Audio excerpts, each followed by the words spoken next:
It's a long chapter. I'm back, part 2 of chapter 23. A sound in the garden down below caught my attention, and I dashed over to the open window. A figure was moving across the yard, the white of its nightshirt catching the moonlight. "It's him," I whispered, calling Aunt Kitty near. "That's Mr. Drysdale out there in the yard. Where is his robe, for decency's sake? And what's he doing?" "I'll get my slippers. You stay here and keep watch." Now lots of thoughts scattered around my head just then, spilling here and there like marbles from a bag. It was well past midnight. We'd come all the way to Mississippi to solve a mystery. The suspected hammerer himself was wandering around the primroses in the garden, and my aunt wanted me to stay indoors and miss it all. I raced to find my own footwear. "You cannot possibly wear those godforsaken boots," whispered Aunt Kitty as she felt under her bed for her satin slippers. "It is time that you get rid of those noisy clodhoppers. Do you have no other options?" Shouldn't Aunt Kitty know that she doesn't have any other shoes? I finished pulling on my boots and stood tall in the center of the room, tugging my own robe around me. I tried to make my eyes as fiery as hers tended to get. "My daddy gave me 2 things in this world, Aunt Kitty," I said testily. "His name and his boots. One I parted with happily, but the other will have to be pulled off my cold, dead body when my soul has departed from the heavenly by and by." His name and his boots. Oh, because remember, like, her name actually is Cornelia, right? But then goes by Nell. Okay.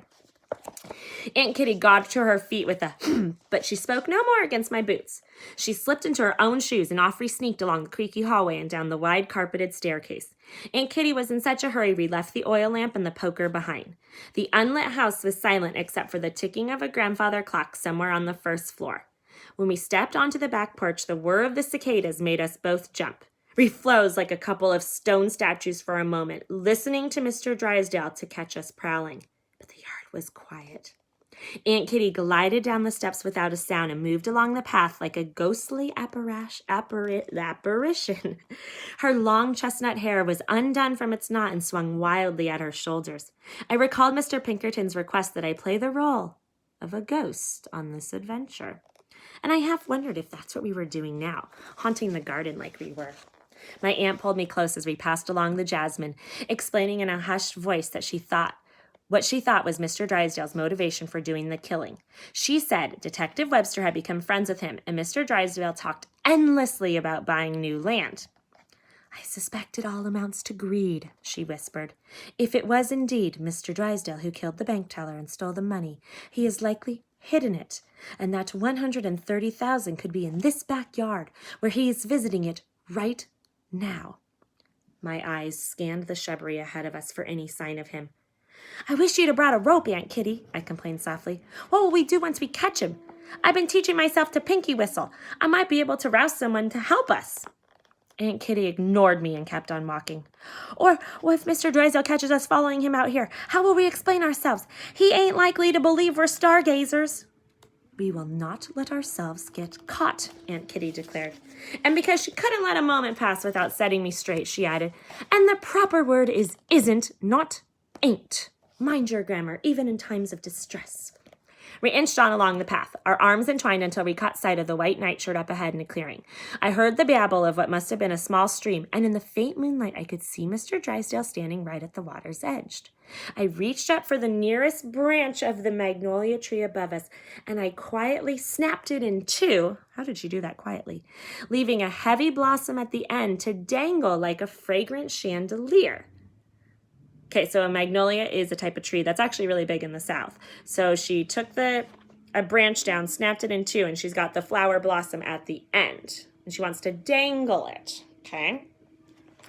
It would be a marker for me and Aunt Kitty tomorrow to let us know where he was lurking. Oh. Okay, so she broke the tree branch, but then the way that it's hanging, somehow they can tell, so they'll know where to go back to in case it's a huge yard that they're in, plus it's dark and everything. Of course, hello. Good thinking now. As Mr. Drysdale turned around, I saw his face. It was as if he were wearing a mask. His eyes were emotionless and seemed not to register anything around him. Aunt Kitty and I ducked behind the nearest shrub to escape his notice, and he passed us by, oblivious to our presence. You know, if I was in the classroom, I would have, ducked down next to desks And also, when they were riding the horses, you know, if we were in the costume, I would have grabbed those like toy horses, you know, from the back of the room, and I would have rode those around the room too. So I'm a little bummed that, you know, I can't do those things. But hopefully you're enjoying being able to see some reactions today on my shelter in place look. All right, here we go. I'm almost done. Hours later, when the morning light splintered through the bedroom curtains, I could barely lift my head from the pillow. I was so tired by the night's adventures, my temples were pounding and my eyes felt puffy. And frankly, having grown accustomed to the silky cradle over at the hotel, I found it hard to sleep on plain old cotton sheets again. My body was dog-tired. But there was Aunt Kitty, pacing the wooden floors like a nervous cat and mumbling to herself. She was already dressed in her red plaid gown, and her hair was twisted back in its usual perfect bun. I could not work out what he was doing in the garden last night, she said to me, like I'd been part of her conversation all morning. He walked right past the cobwebs and branches as if he didn't see them. Her brows were pinched together like a couple of busy knitting needles. Let's see if I can do it like... And she kept on trying to make sense of the nighttime garden scene. Your response to nocturnal noises was normal. A gasp here, a jump of surprise there. But Mr. Drysdale did none of that. It was as if he were sound asleep as he walked, I said with a yawn, trying to fill in the gaps. Aunt Kitty suddenly stopped her pacing and spun around to face me. Walking in his sleep, that's it. Excellent observation, Penelope, she said brightly. Then she pulled on her questionable feathered bonnet and headed for the door. He's a somnambulist. We've got to meet with Detective Webster and Mr. Pinkerton immediately. Get dressed as fast as you can and tell Mrs. Drysdale I'm recovered enough for a brief stroll into town. As the door clicked shut, I pushed the fireplace poker off the bed and pulled the lace pillow over my head with a groan.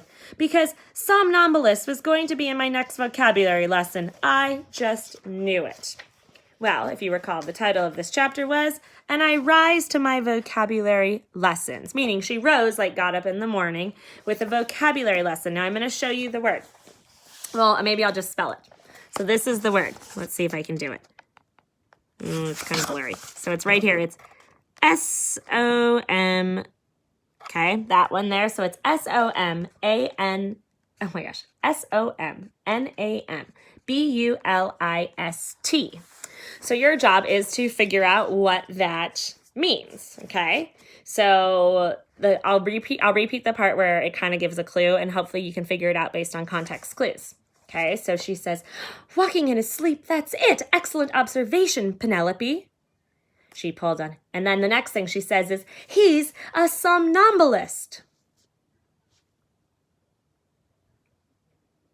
He's a... Hopefully you figured it out. All right, you guys, I'll be back the next day for chapter 25. And I can tell right now by looking at it that chapter 25 is a letter to Gemma. Okay? All right, you guys, I hope you enjoyed it. Do we want it like this again? Let me know.